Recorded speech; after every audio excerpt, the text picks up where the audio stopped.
Hey friends, it's Peggy Hall back with you from thehealthyamerican.org. You have been asking me to interview this very special guest.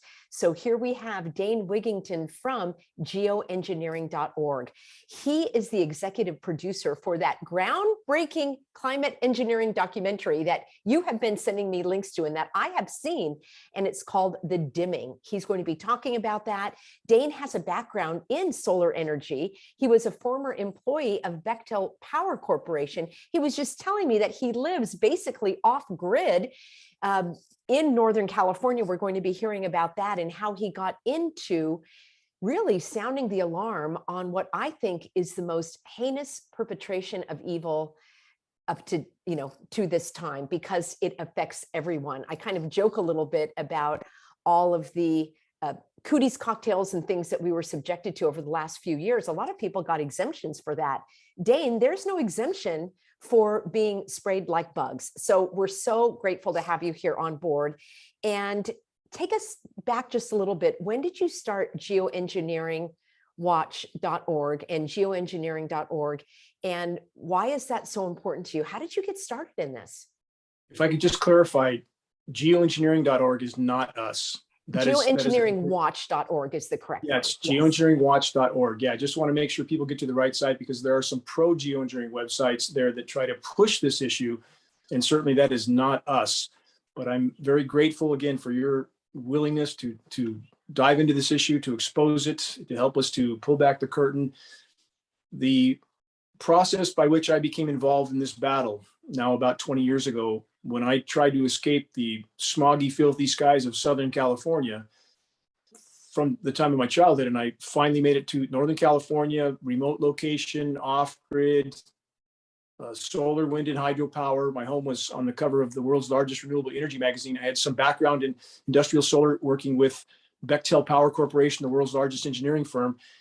So this being in this arena and building this off-grid home, and as soon as it was completed, losing on some days 60, 70, 80% of my solar power uptake from whatever these aircraft were emitting, I knew something was radically wrong, that could not be just, quote, condensation. And I want to stress that's not an 80% drop in visible light. It's direct sunlight. You have to have direct sunlight for solar panels to work. And it's not just my home, by the way, Peggy. You have commercial solar installations that are producing about half of their design output because of what's happening in our skies. And isn't it hypocritical and frankly astounding that we have the so-called green community denying that climate engineering is going on, pushing solar panels, wind, and hydro, all three of which are radically diminished by climate intervention operations, and including wind. And if we look at wind power, I just want to throw this into the equation because it is a huge part of the equation. We have so much controversy in that arena now. What climate engineering is doing is creating all or nothing wind scenarios. The consistent breezes that we once had that would have been advantageous for solar are now greatly diminished. We have an all or nothing scenario. So here's what happens with wind power. If you double the wind velocity, you actually decrease, or you can increase the total power output by 8 times, except they can't do that with the wind power because they have to shut the turbines off. If you increase the wind speed too much, they have to shut the turbines off completely. If you cut the wind speed in half, you diminish the turbine output by a factor of 8. So in either case, you either increase the wind velocity, you shut the turbines off to keep them from being damaged, or when you have less or no wind, which is the case with my turbines now in Northern California, there's almost no wind ever, they're virtually worthless. So, and on the hydropower, until this year, the drought we had in the Western US, how severe that was. And we have the Hoover Dam and Glen Canyon Dam, both of which nearing their dead pool point, which means there would be no water flowing out of the dam, no hydropower. That's directly related to climate engineering, again, cutting off the flow of precipitation. So we have at Geoengineering Watch a great deal of angst toward the entire so-called environmental community for their willful denial of this biggest of all factors in the equation. Yeah, that is really something. I'm glad that you brought that up. And when we look at the drought in California, I mean, I have always been skeptical about any of these events being natural. It's just not natural. I am a lifelong Californian. I remember blue skies. I remember fog. We don't even have fog anymore because there's not enough moisture in the air. We are being told not to water our lawns, to rip out the lawns, to replace them with grass. And of course, that creates more of a desert environment, and it just feeds into what I believe is their agenda. So I've got some questions from the audience. I want to dive right into this, Dane. Who is doing this? You know, are these just pilots that need a part-time job? Are these drones? Is it the military? Is it the government? Is it other governments? Who actually is behind this? Okay, there's several questions woven into that. If we talk about who is piloting the aircraft, again, we cannot know in any individual circumstance if a plane may in fact be a drone or if there's a pilot, but we have no reason to doubt that there would be pilots because there are many that are willing to undertake this kind of operation. Obviously, if we look at Agent Orange being sprayed in Vietnam, were those pilots told that this is going to kill your comrade on the ground eventually and countless civilians? They weren't told that, and many probably wouldn't care even if they were. So we have no way of knowing on the piloting of the planes, but we have no reason to doubt that they are being piloted. In fact, we are communicating with some commercial pilots that know this is going on. They're covertly leaving Geoengineering Watch material, our 20-page booklets, for example, in their pilot lunchrooms and so forth to try to introduce the issue. In regards to the ultimate question of who are they? Who is responsible for these programs? All roads, Peggy, lead back to those who control the printing of the money, those who control the central bankers, control militaries, thus they control countries, they control the matrix, period. At this point, for anybody to believe that any elected official, including the occupants of the White House, whatever political stripe they may wear, are actually directing anything, that's a very, very naive notion. The occupants of the White House are simply used to polarize populations, to take their eye off the wider horizon, to keep them infighting until the last possible moment. And that's exactly what's occurring right now. So again, they are the ones who print the money, and that is the controllers of the strings for the matrix. So the question becomes, Dane, why are they doing it? It's so destructive. Why? What is their agenda? Why are they doing this? It's a very complex question as well. And we hope that more in alt media put all the puzzle pieces together, because it's not a this or that equation. So we have a power structure that wants to keep business as usual until the last possible moment. So like the pharmaceutical cure for the human body, how many pharmaceutical commercials do we see? Take a new pharmaceutical for a particular symptom and you look at the downstream consequences, you wonder who would take that, but people do. So they have tried to keep business as usual, because if the machine can't move forward, it collapses. So by masking the true severity of damage done to the climate already by countless forms of human activity, they are inflicting even more damage. This is the single most destructive environmental factor of all, climate engineering. But by engineering, for example, cool downs, Peggy, you know what's happened here in California this winter, all the snow, it's chemically nucleated snow. We know that because we're testing it. But how many Californians think the drought is all fine now? Everything's okay, we're back to normal, and they simply go back to sleep at the wheel. This toxic precipitation has not done anything to help our dying forests. They're dying even faster because this precipitation kills soil microbiome. It affects root systems. They sense the toxins like aluminum. They shut down nutrient uptake. Every fir tree in Western forests is in some stage of decline or death right now. And I live in the middle of a fir forest. So again, I'm speaking firsthand. So by engineering these types of events, these engineered cool downs, or you've perhaps seen in Denver is one prime location where we've seen repeatedly them go from all-time record highs in the 80s to single digits in snow in one day or less. That is not nature. And what we hope that people who are trying to fight climate engineering will incorporate into their effort is a recognition of the fact that these flash cool downs are a result of climate engineering and chemical ice nucleation, because that is skewing people's perception as to the true damage to the climate. And let me give one more example that's very important. You remember how cold it was here in the US, at least the Western US, in March. Snow, snow, snow. We had the same thing here. We had almost 30 inches of snow that we've never had here before in my location, jets flying over. You can hear them in the cloud canopy flying over back and forth. We don't live in the end of an LAX runway. They were chemically nucleating this moisture. So when we look at world temperatures, and this is important, and this is not about agreeing with Al Gore or liking Al Gore or any of his ilk, the hypocrisy there is immense, but it's about reality.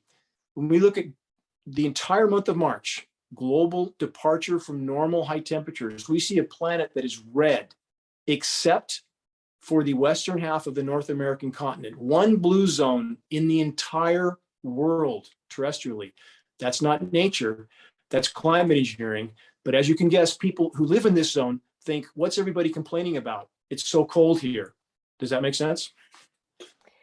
It's really extreme when you look at and when you experience what's going on. I'm one of those people that love to look at the weather on my phone, and it's stunning because it changes frequently and it's also crazily accurate. And so I'm thinking they are just serving this up. They've already planned it out. They already know what's on the menu. How do they know exactly how long the rain is going to fall, when it's going to begin, when it's going to end? That is also very eerie and strange to me. These extreme changes in temperature, again, I never experienced that as a child. In Southern California, we never really had thunderstorms. And I remember a little bit more as a younger, my younger adulthood, that was the first time I really saw these like thunderstorms, and we experienced very, very extreme heat. And that also got my interest in the weather going, because I'm an, Southern California outdoors person. And I started to see that this was very strange. A couple of summers ago, we had 100-degree temperatures on the sand, on the beach in Southern California, unheard of. And yeah, this is not from using too many plastic straws and not throwing away your plastic, grocery bags. This is, like you say, it is by design. And why are they doing it? That's the next question. I mean, is this to destroy the planet? Is it, what I think is going on is they are accelerating all of this so that they can point to humanity and say, you're the cause of it. We're going to tax you. You can't drive your gas, combustion cars. You can't have natural gas in your homes. You can't drive more than the number of miles that we say. You can't have plastic straws. It's more control because the evidence of the destruction is so plain to see for those who have eyes. But why do you think they're doing this? Well, again, let me back up to what you stated earlier. And you're completely correct with the scheduled weather and these script readers all the way down to the local meteorological level. That's exactly what they're doing, is reading scripts. And that's why you're seeing exactly what you're seeing. And you're completely correct. And the scripts do change frequently. And in regards to when the rain's going to start, when's it going to stop, their control over precipitation rates is profound. And that's not just done by the seeding of cloud moisture with these toxic elements, but the frequency transmissions that control those elements are part of how they dictate when precipitation will increase or decrease. Depending on the frequency and the type of element, they can cause coagulation of those elements, which brings them together in a larger particle, which is conducive to the raindrops combining and falling. Or they can scatter those particles. Too many small condensation nuclei, the droplets don't combine, they don't fall, they just migrate. So you have days and days of this featureless cloud canopy with nothing falling out. And as far as who's doing the scripts, Raytheon and Lockheed Martin do all the weather modeling for the National Weather Service, National Oceanic and Atmospheric Administration, and the FAA. So we have those that are neck deep in climate engineering patents and operations, literally making the script that's passed down through every agency, all the way to the local meteorologist level. And why wouldn't the National Weather Service and National Oceanic and Atmospheric Administration employees speak out about this? Because there's an illegal federal gag order on them right now. If that's not a massive red flag, I don't know what is. So again, back to that question of why, as I alluded to earlier, again, the planet is definitely damaged, very, very damaged. Climate engineering, a big part of that damage, but not the only part. And that's what I'm trying to stress.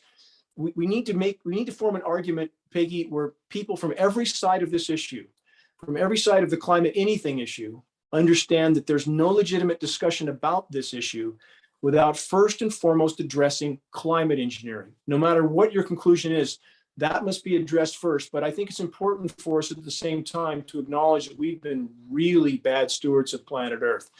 We've cut down the forests, we've paved the planet, we've poisoned the oceans. We're going through 100 million barrels of carbon fuel every single day. All of that's a problem. Where climate engineering makes all of it exponentially worse is climate engineering has disabled the planet's ability to respond to this problem. So let's look at the increase in carbon in the atmosphere, which is not the wonderful thing that so many people try to paint it as. Water's beneficial for all of us, right? We could only go 2 or 3 days without water, correct? But if you're 10 feet underwater, you're not going to last 2 or 3 minutes, too much. And the same is true with CO2. You can't just change atmospheric chemistry to this degree. We also have methane and nitrous oxide. So we have a problem there, but the planet would have tried to respond in much more effective fashion if not for climate engineering. We would have had forest, tropical and boreal, responding to increased carbon by trying to uptake that carbon, but they can't now because climate engineering has poisoned the soils. It's destroying the atmosphere, starting with the ozone layer, which is bombarding the foliage with intense UV radiation. We have a disruption of the hydrological cycle from every conceivable direction. Climate engineering is decimating the planet's life support systems and thus their ability to respond to the damage done. Well, I agree with you on a lot of that, Dane. I think we do have a divergent opinion on the CO2, but your point is well taken about the climate engineering has to be addressed first because it is just exacerbating everything else.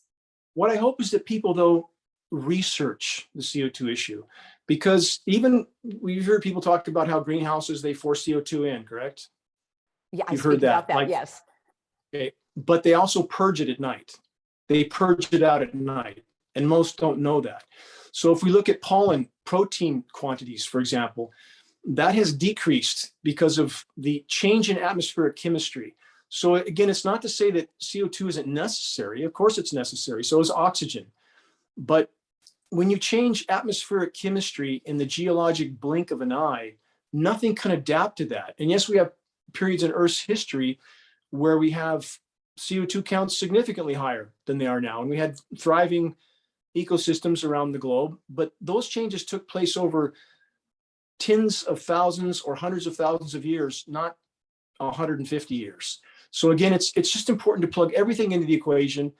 And I'm not in any sense a fan of the climate science community, Peggy. I want to make that clear. I mean, my disgust and disdain with the so-called climate science community is immense. And it is not just inexcusable, it is criminal for them not to acknowledge the climate engineering issue, which is by far the single most destructive human activity ever deployed by our species, greatest and most immediate threat we face, short of nuclear cataclysm.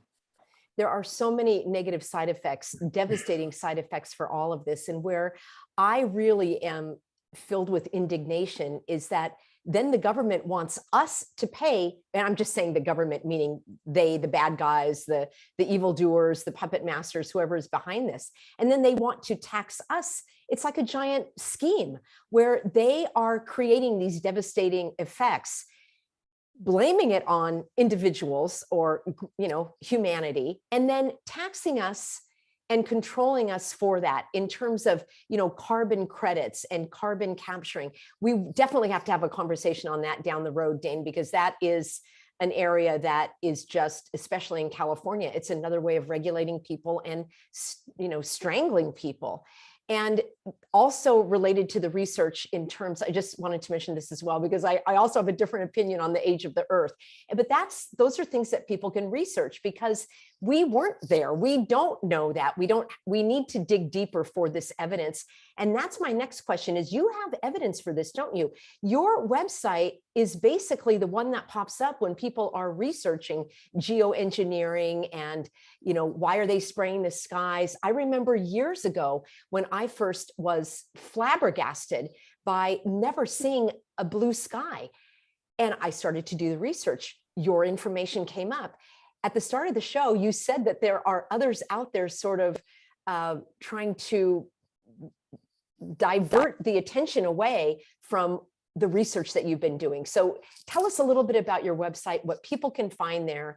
It's such a valuable place for people to start their investigation. Our only goal, Peggy, our only goal. We are non-political.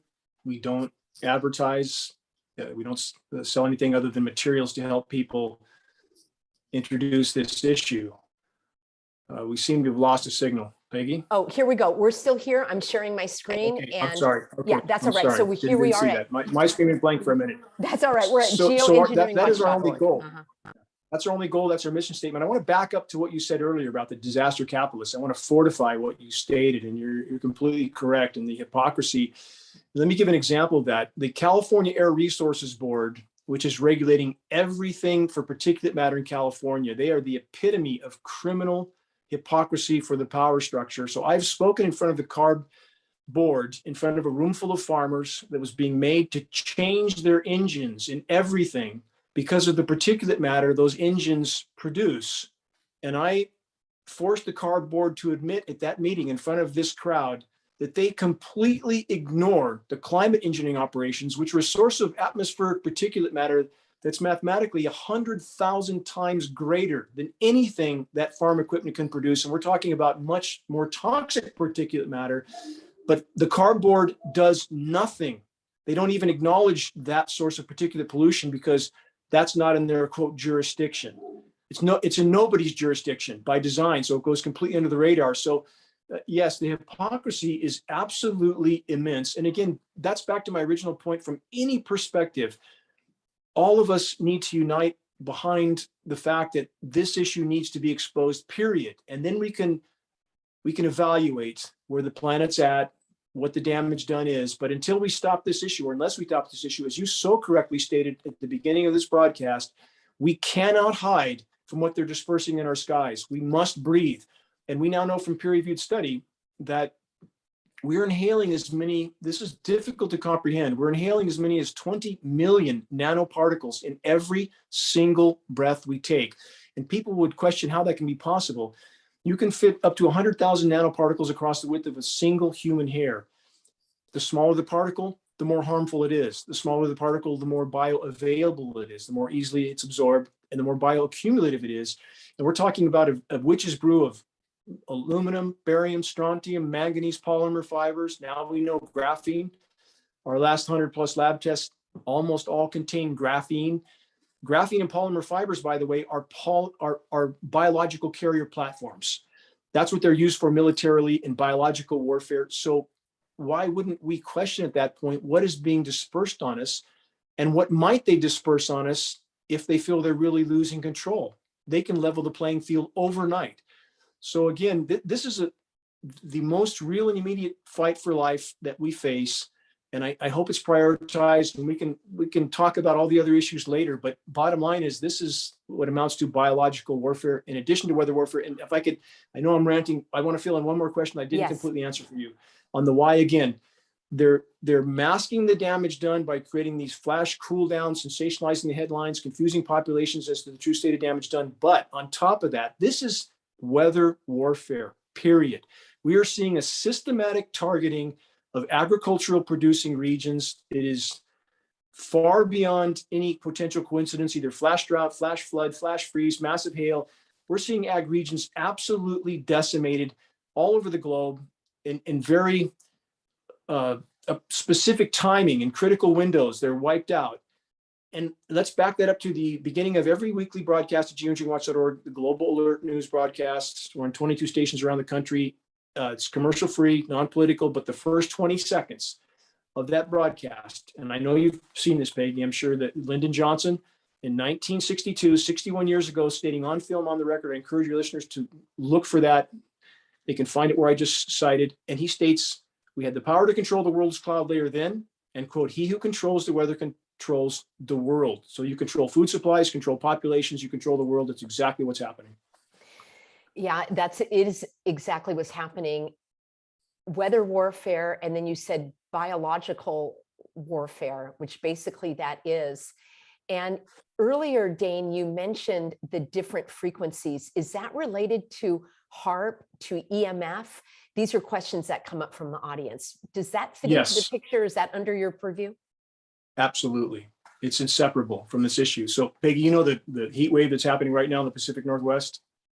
You've watched that. Yes. So That is signature ionosphere heater. HARP is an ionosphere heater. It's a weapon of mass destruction, period.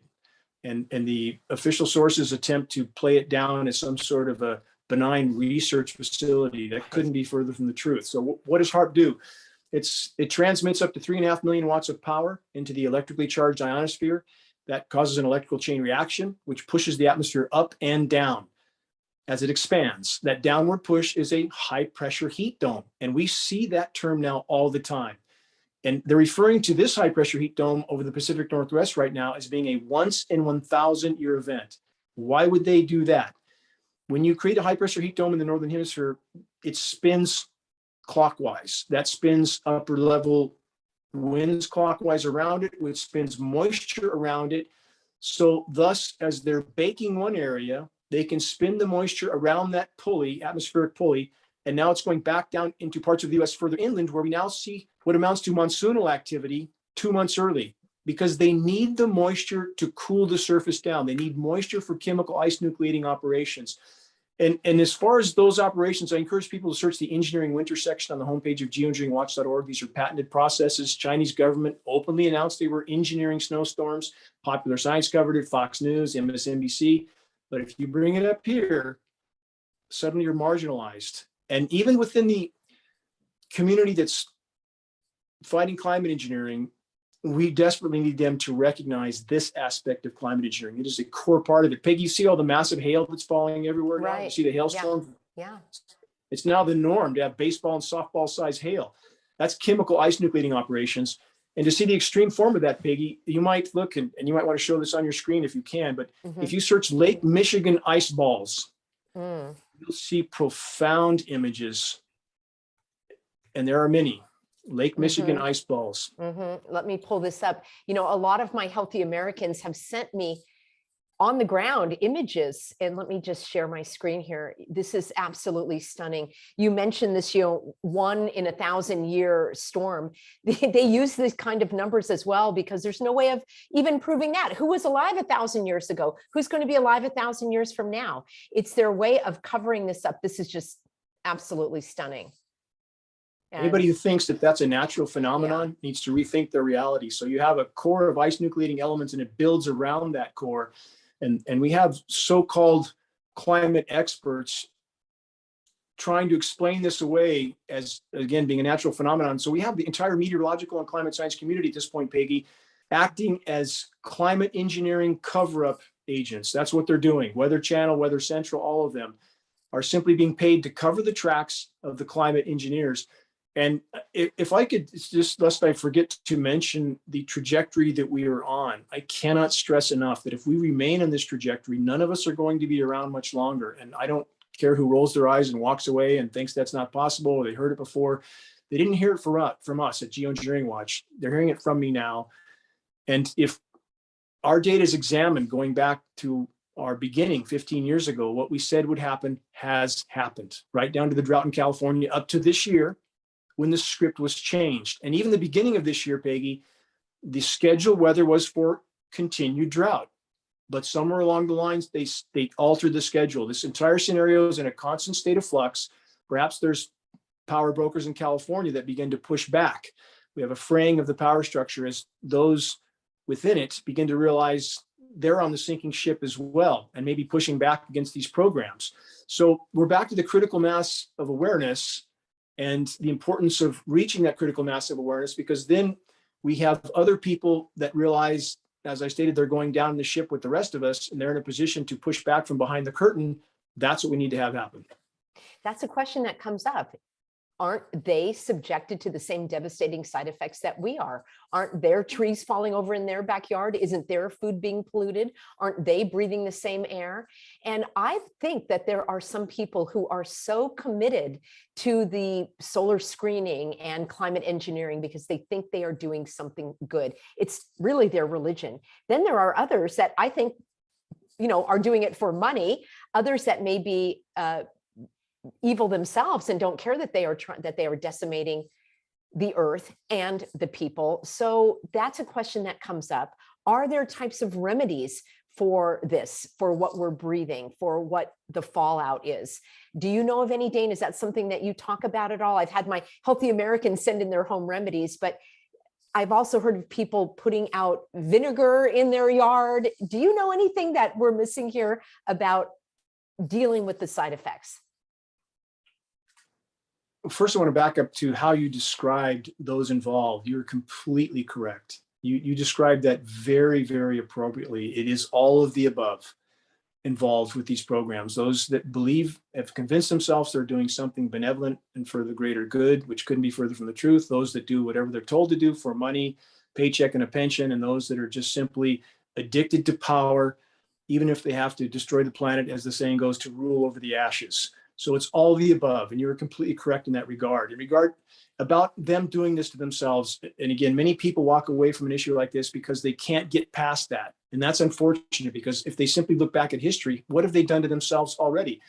We have the detonation of 2,400 nuclear bombs all over the planet, which contaminated everything on Earth.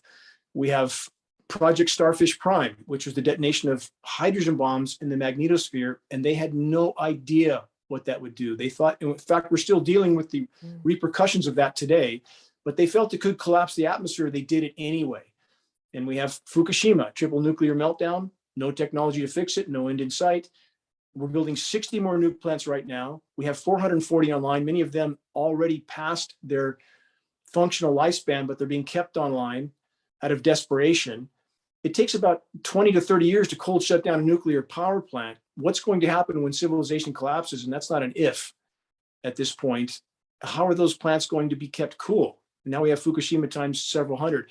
Even aside from that, we have climate engineering damaging the atmosphere. As I mentioned earlier, it's destroying the ozone layer, single greatest cause. It's not the hairspray cans. Those are a very small problem compared to climate engineering. And now we're susceptible to a large CME, coronal mass ejection, solar flare.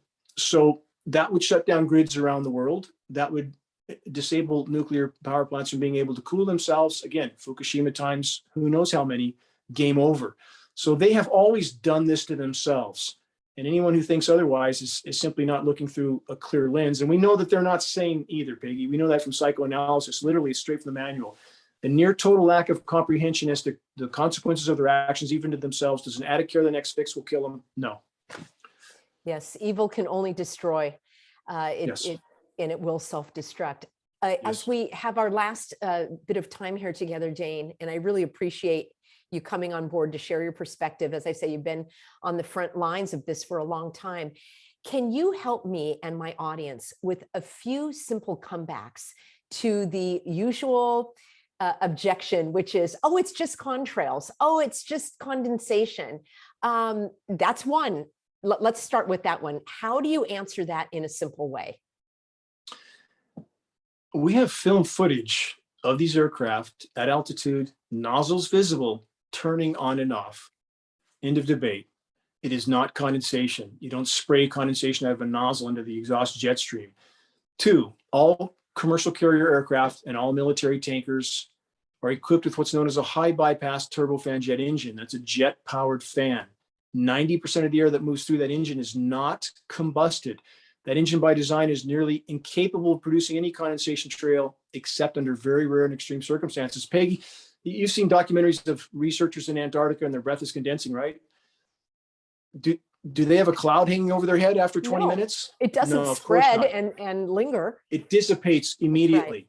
That's right. So again, if they don't believe what they can see with their own eyes, there's nothing you or I or anyone else can tell them. And this is especially true in academia. The programming is so complete, and their degrees are nothing more than certificates of indoctrination. You can't add to a cup that's already full. It is profound how programmed they are. So, and again, we have denial on the other side of the fence as well. It's not just the left. It's not just the right. From every side of the fence, there's ample denial. And we need to change that. We need to build bridges. We need to focus on a common goal. And this is the biggest hole in the bottom of the boat, this issue. So if we don't stop this, if we don't stop the decimation of the planet's life support systems, I can't stress how short our time frame is. I mean, we are on a trajectory that would make it unlikely that anyone would reach the end of this decade. And that's barring nuclear exchange, That's barring a rogue meteor. That is simply with the current trajectory with business as it is today. We've lost 80 to 90% of Earth's insect populations. And Peggy, you know the bees, you know the bees are declining, you know the insects are declining, right? Have you ever heard any official source mention, oh, by the way, we have peer-reviewed study that the bees are dying of massive aluminum exposure? Peer-reviewed science study. I encourage your listeners to search bees/aluminum and then ask themselves how that can be possible that no one has covered this. The bees are dying of symptoms that resemble Alzheimer's and dementia in a human being because they are packed full of aluminum. It's not just the farm chemicals, which are bad, or the radio frequencies, which are bad, but they're dying of aluminum 1,000 miles into the wilderness, and that can only come from above. So the bottom line is, plankton population as well. The UV is killing plankton. We have a recent peer-reviewed study, 90% decline in plankton in the Atlantic. No plankton, no people, no insects, no people, no trees, no people, no ozone layer, no people. That's a trajectory we're on. Climate engineering, the single biggest factor in all these equations. So the bottom line is, again, this must be a focus issue. And in regard to what we can do, what your listeners can do, they are more powerful than they would ever imagine if they simply learn how to play chess effectively. And this is why at Geoengineering Watch, we offer printed materials for less than our cost of producing and shipping to give a picture, and a picture is worth 1,000 words. Excellent. We have satellite images that you don't need to know anything about meteorological scenarios to look at those satellite images and know something is radically wrong. So if you learn to have an effective key for the door is much more likely to open, or you can share links for free from home. We produce the dimming at a cost of well into 6 figures and great effort and expense. We made that available for free the moment it was done. We did not monetize anything. My only goal, my personal only goal, I live for the day when this issue is fully exposed, because then I know we have a chance of stopping it. If we can do that, we would at least buy time, and that's worth fighting for. Well, the time is right, Dane, because people have mobilized, they've energized over the last few years. They've become more skeptical about the government, about what the government says, about what they're being told. And people are primed to fight, I will say. So this is a wonderful opportunity, friends. I always like to have action steps and solutions. And over at geoengineeringwatch.org, Dane has an abundance of materials, links that you can send. The movie, the documentary that he made, The Dimming, that many of you have been reminding me to talk about. So if this is something that is of interest to you, please share that. I jotted down, Dane, your comment about the aluminum causing the bees to die. And I definitely am going to cover that in greater detail. I've noticed just personally, after rain, that there are no worms crawling out from the grass. There are no little curly bugs. You can drive for miles. I used to drive just, in California, we drive everywhere, and you'd have bugs smattered on your windshield. Exactly. You'd have to clean off your headlights in order for them to give enough light. And now I rarely ever see any of that residue on the car. I only see the residue from what they're spraying. So the bugs, the beetles, the insects, all of those are in, massive decline. And it is very sad and it's very disheartening, but I want everyone to take hope. I want you to understand that you are here at this time learning this information for a reason. And on your website, Dane, you say again and again how important it is that the information gets out there. I do believe that people now are open to literally seeing what is in front of them, what is above them.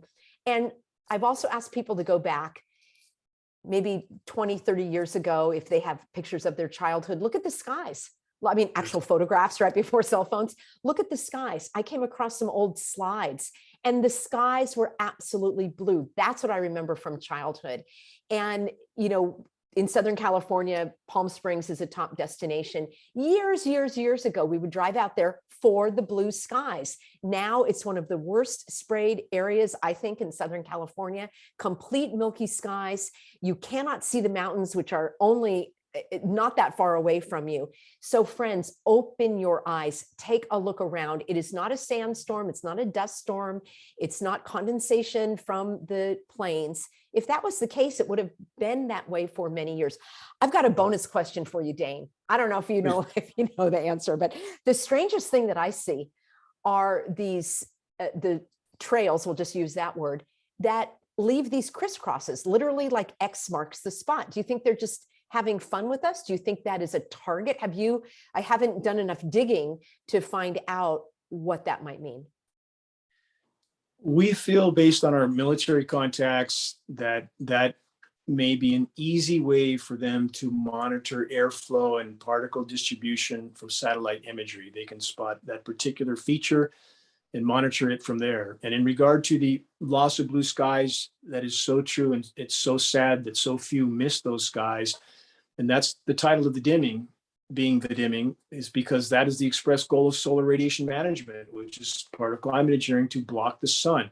And they are not only not slowing down the warming of the planet, they are further fueling it. That those particles and these short-term engineered cool downs, surface cool downs, a very shallow layer of cold that's created from this chemical nucleation process, comes at the cost of further fueling the warming of the planet. And of course, these particles trap more heat than they deflect. And now the very premise for climate engineering, which is all entirely in the climate science community based on the temporary cooling effects of volcanic eruptions, we now know conclusively that those cooling effects are in fact exactly that, very temporary, toxic, and then the effect reverses to an exacerbated warming effect. But yet, even though the entire premise for climate engineering has been exposed as being completely false, they are pressing on and ramping up. Why? Because this was never benevolent. This is about power and control, period. And again, I can't stress to listeners enough that if they change the mix anytime they want to a hemorrhagic fever like Marburg or Ebola, if they disperse something like that, we're done overnight. Final point your listeners can do to convince themselves of what's falling on them, the kinds of days you described, those hazy days after aerosol operations. If your listeners can take the brightest light they can find into a place with no light pollution, dark location, aim that light straight up into the sky, and then look straight up through that beam. And you have to see it to believe it. It looks like you're in a blizzard. You cannot see these particles during the daytime, but you can see them under those conditions. If they did that and understood how much they're breathing in every breath they take, we would have more people in this battle.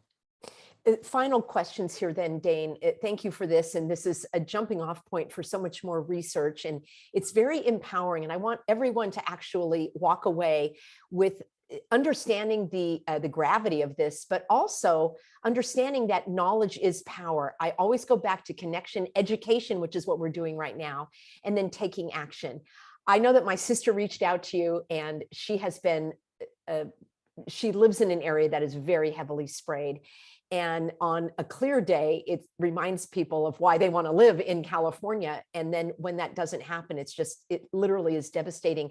Also to the psyche, it's depressing. We're in a state of depression when we don't have sunlight, when we don't see those blue skies. She has taken action, just calling the CARB, calling the different air pollution boards. And what does it actually help? Can people call their senator, their congressman?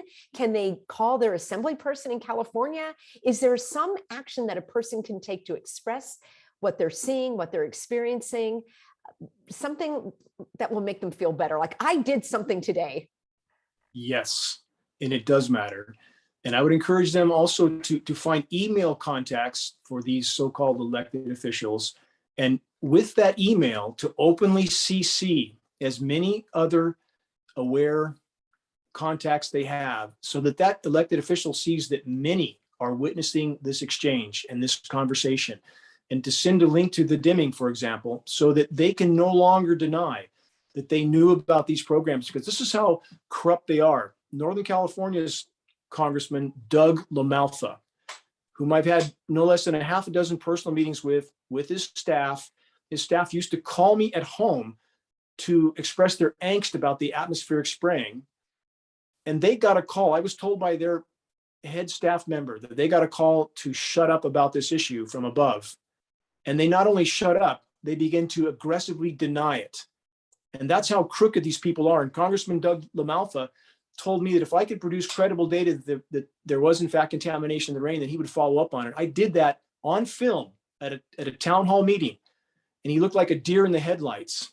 Did he ever do anything about that? No, nothing. I've had personal meetings with Gavin Newsom at the Capitol, as if he's anything other than a tool for the power structure, which is all he is. I presented data to Gavin and his top aide in the Capitol. They couldn't deny the data. They didn't try to deny it. They've done exactly nothing. These people serve the matrix, period. But by putting them on notice, and when they see that their constituents are also seeing this conversation, you're starting a spot fire that at some point will burn when they begin to worry about their own skin. And we have at geoengineeringwatch.org taken this further. We purchased a media list of all media, everything in the United States, about 12,000. And we mailed individual envelopes with one of our 20-page color booklets to every single media outlet. We've served every single firefighting agency in the entire West Coast, from California to Washington. Same process, thousands of individual envelopes with the Geoengineering Watch color booklet inside. And even if you don't see that seed sprout, coming changing conditions will force it to sprout. And I encourage your listeners to consider that don't be dismayed if you don't see immediate results. But if you pass on credible data, because of rapidly changing conditions, that seed will be forced to sprout. And I'll end with this.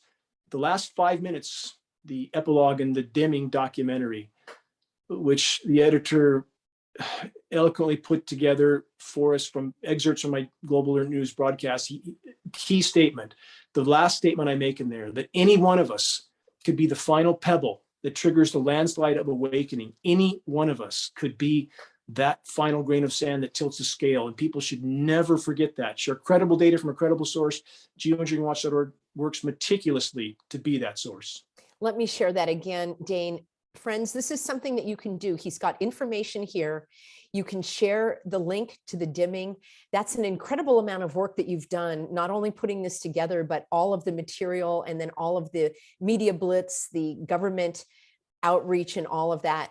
Friends, Dane has really, as you say, planted the seed. I like that, the spark to the fire, since we should have another discussion another time about these fires. But the fact is, as you say, there definitely can be a tipping point. I do believe, especially in California, that is more and more people that are affected by this, the farmers, the small business owners, those that are being taxed out of, into oblivion, that they can stand up. They can start one way or another, even in the corruption of voting. Yes. They can start to get people in, especially at the local level, starting at the local level. Why not have your own city have a, aerosol-free zone? They can have some kind of declaration of the Clean Air Act in their own town. That is one way of getting started. In another conversation, because I need to do some research as well, I would love to know if there are any, maybe Dane, if there are any effective legislative actions that have been taken in other states. This is not just California. This is happening in every state in the country. People have sent me there, and I know you've done that research as well. Every state is affected by this. Has any state had any success?